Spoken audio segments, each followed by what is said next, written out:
All right, guys, what's going on? Welcome back to the Everything College Football Podcast. Today, me and Nick here, we're going to be breaking down the Ohio State Buckeyes. Spring practice kicked off for them here a couple of days ago. We're going to break down everything you need to know, every single positional group for the Buckeyes. Kicking things off on offense, though, at quarterback, C.J. Stroud. I don't think anyone was higher on him last year than I was. I told everybody he was going to win the Heisman Trophy. I even threw some money down on it, and he came up just shy, but even he impressed me despite all the raving I did in the preseason. Nick, this guy is a Heisman favorite now coming into this season. What do you like about CJ? Yeah, so there's two quarterbacks that are Heisman favorites, C.J. Stroud and Bryce Young. You go 1A, 1 and 1A with these two guys. They are incredible. C.J. Stroud, 4,435 passing yards this past season, 44 touchdowns, 6 interceptions.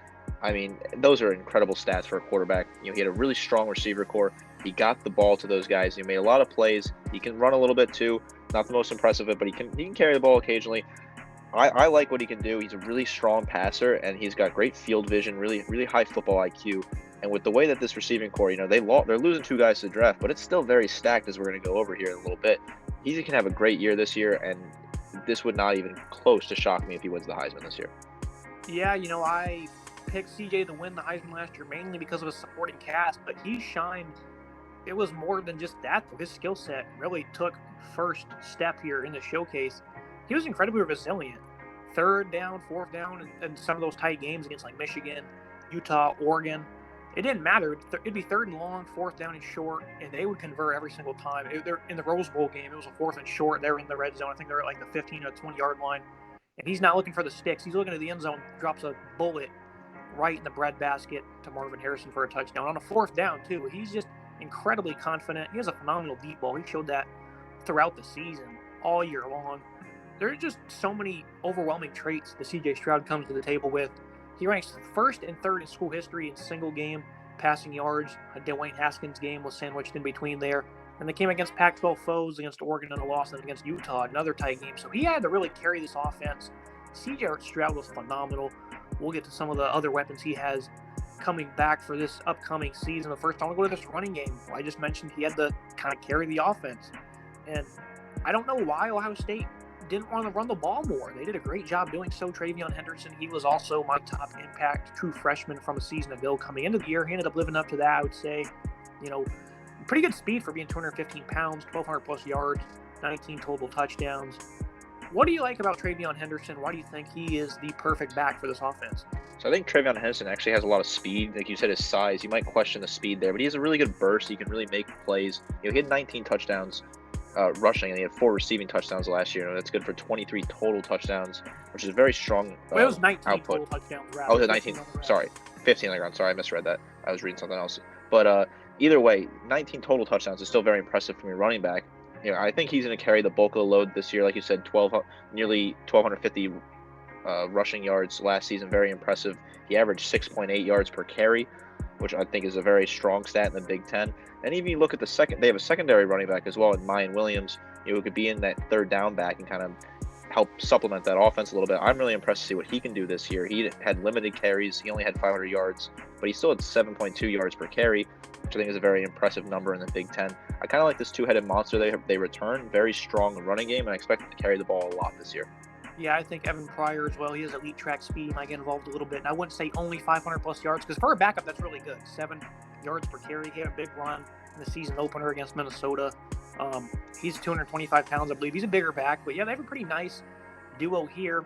The biggest stat that really stood out about me, though, when I was looking at these numbers for this team is in 2020, they had 6 games of 40 plus carries, right? And I think they only played like 8 games because it's a short season. This past season, they only had 2 of 40 plus carries, and one of them wasn't a blowout against Michigan State. So practically, they only ran the ball one time for more than 40 carries. I don't know why Ryan Day has shied away from the running game. They really plagued them in a lot of these games too. Throughout the year, the color commentator would allude to it. Why are they not feeding the run game more? What do you think is kind of going on with Ryan Day in this play calling? Because the running game is obviously great. They have 2 of these bigger backs averaging well over 6 yards per carry, and they just don't seem to be feeding them. Yeah, it's really kind of bizarre when you look at it. The only other game that they had more than 40 attempts was against Tulsa. They're averaging around 25, 30 attempts per game, which is not enough when you have a running back that is so strong. When you have two strong running backs like that, 1 and 2 tandem, especially the game against Utah in the Rose Bowl, they only had 20 rushing attempts. That's not enough when you were playing with a high power offense like this. I understand that Stroud is a really talented quarterback. He make a lot of plays, but Ryan Day seems to be ignoring the run, and I'm not really sure why. I don't know if he trusts his backs, but considering Henderson had more than 1,200 yards, I would trust Henderson to carry the ball. So I really don't understand that. And I'm believe that I would hope for their fans' sake that they can run the ball a little bit more this year and get those backs involved and kind of relieve the pressure on Stroud.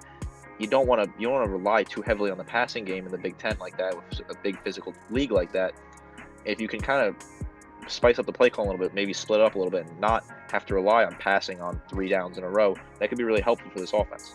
And they scored 45 points per game last year, and they weren't even running the ball that much. I think they're leaving a lot on the table, and that's generous considering how many points they score. That's kind of crazy to say, but that Tulsa game, Henderson had, I think it was 277 on the round, his third career game went off. But yeah, it was very strange this year. There's not many games where they struggled to run the ball. I think outside of Nebraska and Michigan, they were phenomenal. If you look at their stat sheet, the Oregon game was a little tougher as well. And they weren't down in games by a wide margin. Of course, they battled back against Michigan and Oregon, but they weren't down by like 20-plus points, 30 scores where they have to throw every down. There's no reason for them to be doing this with their offense. I think the balance is there. I think they're just leaving it on the table a bit. Even more so when you look at this offensive line they get back. Obviously, lose 2 guys, Thayer Munford, Nicholas Petit-Frere. A lot of people have considered this offensive line as kind of a work in progress. I don't feel that way. Pierce Johnson's going to move out to tackle his natural position. He was a terrific run blocker last season. Him and Dawand Jones are going to be the new tackle duo. A little bit was left on the table for them as pass blockers, I thought, but as run blockers, they were terrific, which even adds they should continue to run the ball with more emphasis this season. What do you like about this offensive tackle duo heading into 2022? So bringing Paris Johnson back out to his natural position, I think, is a really good benefit for this team. And like you said, he had a decent year playing out of position, but you put him back where he likes to play on that starting left tackle side. I think that's going to really help his game. Then you look at Dawand Jones on the other side. I think he's a very strong tackle. Really, really high potential there. And you have those 2 guys anchoring the line on the outside. I think that could be really helpful for this team. And putting Paris Johnson where he plays, where he's most comfortable, where he has a lot of experience, that could really help the running the ball, especially on the left side of the offensive line. Yeah, Dawand Jones, a lot of people love this guy. 6'8", 360, he's athletic. He was a pretty slim basketball player in high school. I think this is a high potential duo for tackle. Remember last year he played. The only reason he played is because Munford kicked inside the guard and allowed Dawand to play because he wanted him to be out there. Heck of a character trait from Munford to do that. He didn't have to because he was one of the top tackles coming into the last year. But elite run blockers, I think, and the 2 tackles I got here. The 2 starting guard positions are, I think right now, Donovan Jackson, Matthew Jones are penciled in as the starters there. I think those spots are really up for grabs, but when you look at the 2 tackles and then who's at center, Luke Wypler, a strong athletic player. He was very good in both aspects of his game last year. I think this offensive line's pretty rock solid heading into this fall. Yeah, I think Wypler is the player to look at here. He has real potential to have a really strong year at center. He's going to anchor that offensive line, and he has great experience from last season. I really think he's going to take a big step forward this year and can be a really huge leader for that offensive line. Because, like you said, there's a bit of questions about the two guards with Jones and Jackson. They might leave a little bit to be desired from Ohio State fans, but with Wypler there anchoring that offensive line, I think they could be in really, really strong season. And then if they start to run the ball, they could really pick up a lot of yards here on offense, and it's going to come down to the big guys up front. Now to the best part of this offense, the wide receiver group. I loved this group so much last year. It's kind of a shame that defense couldn't do more. I really wanted to see these guys in the postseason against like a Georgia, or a Cincinnati even. Garrett Wilson, Chris Olave, they're probably going to be first rounders. They're gone. Let me ask you a real quick question. Do you know who Jackson Smith-Njigba is? I do. I actually watched the Rose Bowl against Utah, and I was very impressed by his performance in that game. Very talented wide receiver, very underrated wide receiver. Okay, it's kind of a rhetorical question because everybody should know him. And if you don't, I'm going to go ahead and inform you a little bit. He had 95 receptions for 1,600-plus yards this past season. That was both single-season school records. He also had 9 touchdowns in there. Oh, yeah, he had 2 15-reception games. Those are both school records. Oh, yeah, it was 347 yards against Utah, school record. So if you don't know who he is, he's probably in store for a monstrous season. Those 2 first-round picks both said that he was the top receiver in the receiving room. This guy is going to probably be on pace for a Devontae Smith-type season. He's a phenomenal route runner. Everything he does is top-notch, but especially in that area of just shaking and baking and making people miss, especially at the line of scrimmage. Yeah, nearly 17 yards per catch, for Smith Nigba. I mean, just absolutely talented wide receiver. He's got big shoes to fill, if you said, with 2 potential first-round picks leaving that wide receiving core. But he had such a great game against Utah, one of the best games, individual performance in a bowl game for a wide receiver. Very talented player. He's going to lead this offense wide receiver core, and I'm really excited to see what he can do. He'll start in that slot role, get a lot of catches. I think Stroud's going to be throwing the ball to him a lot, especially early on in the season when he's getting used to his wide receivers, adjusting to the season. I expect a really strong season from him. Like you said, Devontae Smith numbers, that's definitely on the table with the way that Stroud's going to be whipping him the ball. I could see a really strong season from this guy. Very, very talented wide receiver, very underrated wide receiver. Outside of the national sort of realm, people don't really know him as well, which is just crazy to me considering the stats that you put up. That makes no sense that people don't know a receiver who had 1,600 yards receiving on 95 receptions. Incredible stats. If you don't know this guy, you're going to know him by the end of the year. Very talented wide receiver. I'm excited what he can do this year. Granted, he did have those 2 first-rounders next to him, kind of easing up the pressure. He worked in the slot a lot. And against Utah, I should say that Micah Bernard, a running back, was covering him on some plays. Not all, but they were kind of beat up in the secondary in that game. It allowed him to kind of go off. But regardless, he earned everything he did this past season. I do think he's going to have a big-time season, regardless of having, Wilson Olave there. The rest of this receiving core, I still think they're the nation's best. I thought they were last year by a wide margin coming into the year, and I think the margin isn't quite that wide this year. I still think they're pretty good. They got 2 former number 1 ranked receiving recruits in Emeka Egbuka, Julian Fleming. Egbuka, I think he's probably going to fill that Garrett Wilson role. He has great body control. He can separate. He adjusts very well to the ball. Pretty good in terms of a yards after catch pass catcher. Fleming, I think he's more physical. He's got more speed after the catch. They're both 205 pounds. Fleming only 19 grabs in the past 2 years. So he hasn't really gotten involved much, but he's been groomed for this spotlight here to take over as a starter in the receiving room, and I think he's going to do very well. Yeah, Fleming, I think, is the wild card when you look at the players that are on this roster. He's really kind of a really strong season. Like you said, bit of a physical wide receiver. Doesn't have a lot of catches over his career so far at Ohio State, but a former 5-star prospect. I think Fleming's going to have a breakout year this year. I'm one of those players I've been looking at on rosters across the country. I'm pinning for a breakout year. I like Fleming a lot. I like what he can do. I think he's going to have a strong year. I like the physicality. I like how he can catch the ball. I'm impressed with Fleming. I think he's going to have a strong season. But also, like you said, Egbuka, is also a very talented wide receiver, former 5-star. So I think that the wide receiver core is the best in the country, like you said, and I think they're poised for a great season, especially with the quarterback throwing the ball. Yeah, Marvin Harrison Jr. as well, his dad, of course, a Hall of Famer. He got his first glimpse of action, really. 6 grabs, 71 yards, a hat trick in the Rose Bowl for touchdowns. I think this guy is also another one who's really going to contribute well. He's pretty elusive after the catch, very quick feet in the short area. That's the fade route that he was running on 2 of his touchdowns against Utah. Very impressive. They also got 3 top 135 recruits at receiver in Caleb Burton. Well, he's the headliner, really, from Lake Travis, but there's also 2 guys that got ranked higher than him. So they got plenty of depth, plenty of talent. No concern there. Maybe at tight end, I'm a little concerned how they replaced Jeremy Ruckert, but I think you could seriously see 4 different guys with 30 or 40-plus receptions from this receiving core. So I love what this offense has. I don't know if they'll be better than last year's unit. Certainly possible, but that last year's offense was just insane. So it's hard to set the bar that high. Flipping to the defense, though, there is a lot of work that needs to be done all over this defense. Bringing over Jim Knowles from Oklahoma State, who had probably the second best defense in football last year. They led the nation in sacks per game. That mixed with the 5-man secondary rollout in this 4-2-5, that leads to a lot of success. Oklahoma State, they were so good last year. Knowles is looking to bring that over to Ohio State. There's a lot of talent on this defense, but I'm really not sure what to expect. They were very soft. They gave up 269 on the ground in week 2 against Oregon, allowed under 100 yards in 7 of the next 9. You kind of thought things had changed a little bit. They didn't. They played Michigan, gave up 4 straight 60-yard drives in the second half, allowed over 7 yards per carry, 300 yards.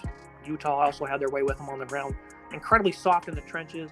No pass rush really at all. The top 2 pass rushers from a production standpoint were defensive tackles. So starting with this defensive front, what does Jim Knowles need to do to get immediate progress out of these guys? Because looking at their early September schedule, if they don't turn things around, it could potentially be the same as last year. Yeah, there's definitely a lot of concerns with this defense. They really just did not show that typical Ohio State defense that you expect, a dominant defense who can make some plays. I'm a little concerned about the defensive line. I think when you look at the starting defensive ends, I think Zach Harrison's a player to look at. He can have a really strong season. I was a little disappointed with him. He's back for another season. and he'll be that leader, that veteran presence up front. He hasn't really been that player that people hoped he would be coming out of high school. He's sort of disappointed a little bit, but he has a real chance this year to make some plays. And then I look at Jack Sawyer, who's also a former 5-star recruit. He's currently listed as a backup at some of the depth charts I'm looking, but he might have a chance to beat somebody out in camp and get a starting role potentially. He's a very talented player. But there's a lot of concerns on this defensive side of the ball. There's a lot of work that needs to be done in Columbus. And like you said, you can't give up the amount of yards they gave up in those early games, especially against Oregon. What a terrible showing it was from the defense. So I'm really hoping they can turn it around, because otherwise they could find themselves in trouble in what is a talented Big Ten. Yeah, we'll get to the personnel concerns here in a minute, but they got, of course, Jack Sawyer, who's third on the team in sacks, which again is further the proof that the pass rush is not good. A rotational defensive end is third behind 2 nose tackles. I mean, that's just not good. Jack Sawyer was a top-ranked recruit. So is JT Tuimoloau. Probably didn't say that right, but he was the top-ranked recruit. We classified him pretty sure out of Washington. Those two are going to be leaned on heavily this year, and like you said, Zach Harrison was just utterly disappointing. I do think they have some pretty good size, though, on the interior, though, with Jerron Cage, Terrence Vincent. These guys are all 300-plus pounds. Tyleek Williams as well. They're not overwhelming in size. They got good size. Williams, he's a slim-down athlete. He's lost some weight. They like where he's at. He's got a good get-off. He's an athletic playmaker. I think he'll be one of the top defensive tackles in college football this year. I think I don't know how high the ceiling is for this defensive line, because it's been very disappointing. Haskell Garrett wasn't even that impressive last year like I thought he would. And of course, again, Harrison, a former 5-star, just not really did much. He was third on the team in tackles for loss, but overall consistency was an issue. And, looking at linebacker and the secondary, we'll start with linebacker. This is where the personnel issues kind of kick in here, They have 2 guys at linebacker who are former running backs. Steel Chambers, he's penciled in as a starter right now, and then Chip Trainum, he comes over from Arizona State. Alongside them is Tommy Eichenberg, who he didn't do a very good job at stopping the run. Anytime this defensive line got beat off the ball, the linebackers were out of position. That was another problem, and Eichenberg was one of those. So linebacker, they have a lot of issues. Cody Simon and CJ Hicks, a former 5-star, I think they're all going to battle for the starting positions at linebacker. I'm not really sure what to expect, though, one bit. Yeah, I think Hicks is kind of a wild card here. Hicks has the potential to get that starting role. Like you said, Steel Chambers is a former running back converted to a linebacker. And you look at Eichenberg, I was really disappointed with his play last year. I thought he was going to have a strong season. He was kind of my guy to look at in the linebacking room for this Ohio State Buckeyes team, and he just disappointed. Did not stop the run like you would hoped he would. Just had a poor year across the board. And I really am concerned about this linebackers because, like you said, these 4 guys, none of these guys really scream super, super talented here, or that they're going to be making a ton of plays. And it's just disappointing to see this, and I'm really concerned about this. There's going to be a fight. All 4 of these guys could realistically get starting roles. I think Hicks has a nice potential here out of the 4 that I'm looking at, but in general, I'm very concerned with this linebacking core. Yeah, I don't have any complaints. I agree with almost everything you said. I think it's pretty easy diagnosis of this linebacking core. So we'll move to the secondary. Tanner McCalister from Oklahoma State, he follows Jim Knowles over. I thought personnel in the secondary wouldn't be as bad as it was, compared to 2020, because they didn't recruit anyone in that class. They recruited only 3 guys. Ron Watts is now gone. It's pretty much an ineffective recruitment class from the secondary standpoint. Lathan Ransom, he's coming off a leg injury. He only did much really on special teams anyways. They did just land 6 defensive backs in last year's class, though. 2 of them are top 5 corners, Jordan Hancock, Jalen Johnson. We'll start to see if these guys can provide an asset. Denzel Burke was obviously I think he was a true freshman last year. He was great, 12 pass breakups. Ronnie Hickman, he's an enforcer, but he's more of a hybrid. He's all over the field making plays. I think he had 20 or 30 more tackles than number 2, Tommy Eichenberg, who had 64. He had 90+. He's a hybrid. He doesn't do much in coverage. Again, another group where I'm concerned. I don't know what they're going to do. Denzel Burke was obviously encouraging. He did have his struggles at times, though. I think Tanner McCalister coming over, though, that's a big deal because he's going to be a leader. It's going to be kind of hard to adjust to this new 4-2-5 defense, his leadership, him being I think he's a graduate transfer at this point. That's big news for them, but overall, I'm really not sure what to expect from the secondary. Yeah, McCalister is going to be a key to this coming over from Oklahoma State, working with his former defensive coordinator. Like you said, Denzel Burke, freshman All-American, had a really strong campaign. He's kind of the real highlight, standout guy out of this secondary. He's the one that people are looking at. He needs to have a nice season this year. A guy I look at that's really interesting is Josh Proctor. Didn't play a whole lot last year. Very highly touted recruit. Has a real potential to step up here. A couple things I'm looking at. He could be a starting safety for this team. I like to see what Proctor can do. I think he has a real potential to make some moves, and him and McCalister together as starting safeties could be really strong for this Ohio State team. And Hickman led the team in tackles, but like you said, Hickman's all over the place, and he hasn't really pinned down where he wants to play. And I'm a little concerned with Hickman just in general. I don't know if he can sustain what he did last year. I'm a little concerned with the secondary, just like you are. It's going to depend on how Burke does. If Burke can kind of take just a little bit of a step forward, keep up that pace that he set last year, and we'll see how Proctor and McCalister look together. Having a guy like McCalister in your locker room, that veteran presence, who knows the new defensive coordinator, that's a huge plus. If I'm a Buckeyes fan, I'm loving that. But outside of that, this secondary is super concerning, and it just going to depends how it plays in the field. But I'd be really concerned right now if I was an Ohio State Buckeyes fan. Josh Proctor, he was expected to take over that single high safety role last year, and he got injured in the second game of the year, so that really hurt their growth opportunities. It was kind of like the run defense, though. Their secondary didn't really progress much.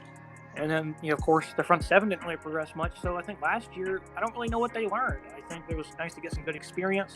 Obviously, their secondary wasn't as bad. I mean, they were still 96 in pass defense compared to bottom of CFB the year prior. I think they were like outside the top 120. So they made some slight improvements. Denzel Burke, obviously, there you go, a perfect example of a player who gained plenty of experience. Defense from top to bottom has plenty of question marks. I think if they can just be tougher and not as soft as they were last year, they'll have a good shot of getting back to the playoffs, because they couldn't buy a stop to save their life. They made some late in that game against Oregon, but they couldn't find one against Michigan. There was no chance they were going to find one. And that single-handedly was the reason they did not make the playoffs. So that's going to wrap everything up for the offense and defense. Before we move to the schedule, I'd like to say on special teams, Noah Ruggles, he's back. Only missed one kick last year. He was second in CFB in field goal percentage, led the FBS in PAT attempts and makes, 100% in that area, nailed 74, nation high there. So he was a great asset for this football team. He's coming back, so that's good to see. Looking at the schedule, though, pretty interesting. September, I would say, they start the year really with Notre Dame at home, end it with Wisconsin. Those two games, I'm really circling them. Yeah, those are huge games. Notre Dame at home is a very strong test for this Ohio State team. Very interesting to see how that fares. And of course, they always play Michigan towards the back end of the season. That's going to be a tough game. They lost to Michigan this year at the Big House. This time the game's in Columbus. That might change a little bit. They do have travel to Penn State in the end of October. It's tough to play in Penn State. It's going to be loud, potentially a whiteout. That's going to be a tough game for this Ohio State team. Penn State could really cause them some troubles. And in general, this is a strong schedule. And if they could really put up nice results here, go unbeaten, or maybe drop one game potentially to Notre Dame or maybe to Penn State, they could find themselves in a great position to get back into the playoff, something they missed last year, losing to Michigan and missing out on the Big Ten title. Yeah, 6 of the first 7 games come at home. That's the first road game's October 8th. That's pretty it's pretty crazy. Yeah. Notre Dame, I think that game will probably be closer than people think. I also think that Wisconsin game, I'm circling that one big time, because if this run defense is the same as it was last year, Mcalister, you're nothing to play with, especially that physical offensive line. I know Wisconsin they haven't won in Columbus since 2004, but this is going to be a big time opportunity. Can't wait for that game to happen. And of course, they wrap up with the game at home against Michigan, looking to get some retribution from last year. Overall, very solid schedule. If they go undefeated or even lose a game somewhere, if they win the conference, I think that this team will certainly be in the playoffs. That's the strength of the schedule they're coming out with. That's going to wrap everything up for today's episode. Nick, I appreciate having you on as always. Yeah, thank you so much. Make sure you guys like, comment anything we potentially missed or any questions you might have. We'd love to answer them. Make sure to subscribe. See you next time.